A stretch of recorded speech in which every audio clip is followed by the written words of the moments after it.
Hello，大家好，歡迎嚟到 K 蛇揀馬時間啦！哇，咁快又嚟到季尾啦，時妹亦都不負眾望，專欄4連中啊！咁而且貼親呢都係啲挨近10倍甚至10幾倍 Q 嘅半冷心水啦。而上一場呢，時尚歡欣啊同埋風神啊，仲有風神呢就搭咗條18倍 Q，咁啊6倍 Pay Q 嘅，咁所以呢，嚟緊都要把握季尾嘅幾場賽事啦，大家。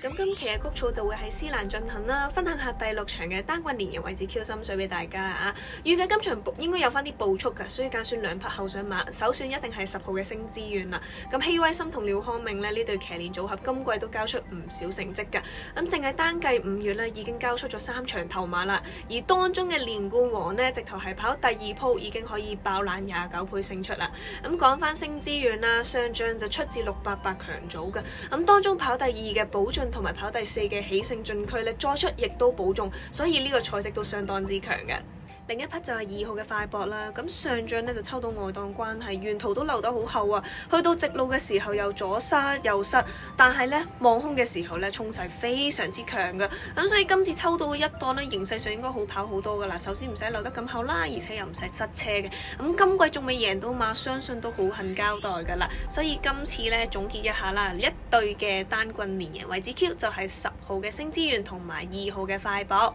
咁今期亦都完啦，我哋下集再見。